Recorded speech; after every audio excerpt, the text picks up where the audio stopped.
Nayachukia macho yangu. Katika kijiji cha matamanio, uzuri wa milima na mito haukuwa na maana kwa Kucharo. Kijana ambaye macho yake hayakuwahi kuona mwanga wa jua, na ambaye ulimwengu ulimhukumu kama takataka isiyostahili kuishi. Lakini katikati ya giza hilo la dharau na maumivu makali ya moyo, sauti yake ya kishairi ilivuta malaika kutoka mjini. Tukio lililoanzisha dhoruba ya chuki, usaliti na mapenzi yaliyopindua hata sheria za kimaumbile. Je, ni kwa nini kijana huyu alifikia hatua ya kuyachukia macho yake? Na ni muujiza upi uliofanya ulimwengu wake wa giza kugeuka kuwa mwanga wa tumaini na ushindi? Hii ni simulizi ya kusisimua ya maumivu, ujasiri na nguvu isiyo na mipaka ya upendo wa kweli. Kabla hatujaendelea, nisaidie kubonyeza kitufe hapo chini ya video hii kilichoandikwa subscribe. Kisha niandikie kwenye comment, unasikiliza simulizi hii ukiwa wapi, ili nijue mashabiki wangu wengi wanatokea wapi. Kama umeshafanya hivyo, utakuwa unetisha sana. Haya, tuendelee sasa. Kijiji cha matamanio kilikuwa kimebarikiwa kwa milima ya kijani na mito inayotiririka maji. Lakini moyoni mwa kijana mmoja aitwaye Kucharo, kijiji hiki kilikuwa mahali pa giza nene na baridi kali. Kucharo alikuwa kijana mtanashati, mwenye sauti ya kishairi na upole wa njiwa, lakini alikuwa na mapungufu makubwa mwilini machoni pa wanakijiji.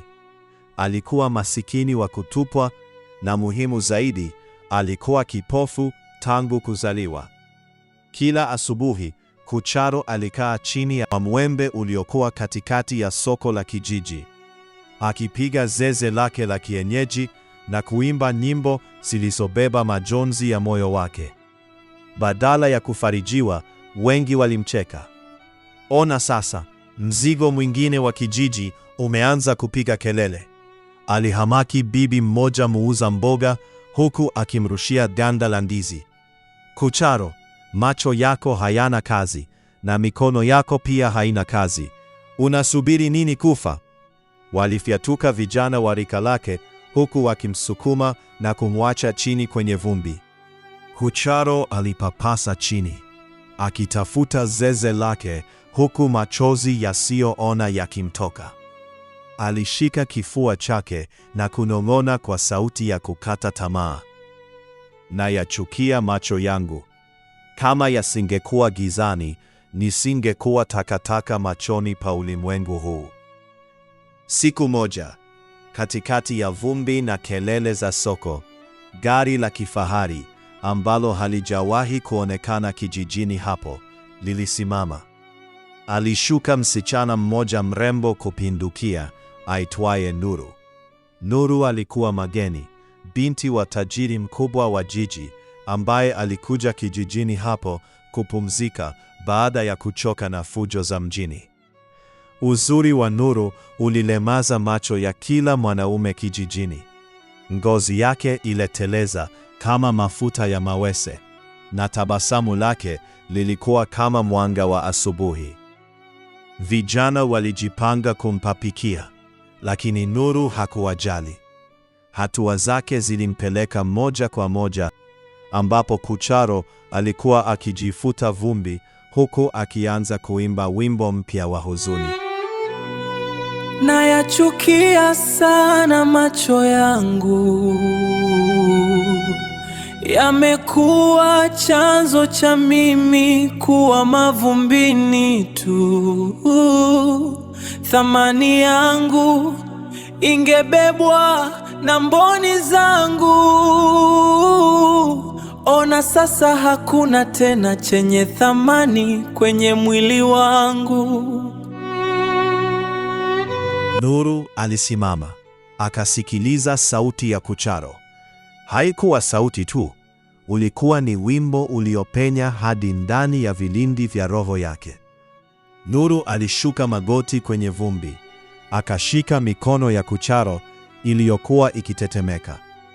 Una sauti nzuri sana na moyo wako unaimba ukweli, Nuru alisema kwa sauti laini. Kucharo alishtuka. Kwa miaka mingi, hakuna mtu aliyewahi kumgusa kwa upole, achilia mbali kumsifia. Wewe ni nani? Usipoteze muda wako na mimi. Mimi ni laana ya kijiji hiki, Kucharo alijibu kwa unyonge. Nuru alitabasamu. Mimi naitwa Nuru, na tangu leo sitaki ujione laana. Ukaribu wa Nuru na Kucharo ulianza kukua siku baada ya siku. Nuru alimtembelea Kucharo kwenye kibanda chake kilichochoka. Akamnunulia zeze jipya na kumsikiliza kwa masaa mengi. Lakini urafiki huu uliamsha dhoruba kubwa ya chuki kijijini. Wanakijiji waliona kama ni tusi kwa msichana mrembo na tajiri kama Nuru kupoteza muda wake na kipofu mnyonge. Ni nini kitaendelea? Je, Nuru atachukua hatua gani? Je, Kucharo atakubali kuendelea na mahusiano yake yeye na Nuru? Usikose sehemu ya pili ya simulizi hii ya kusisimua. Naomba nisaidie kitu. Bonyeza kitufe hapo chini kilichoandikwa subscribe ili wewe mwanafamilia wa Chumba cha Simulizi.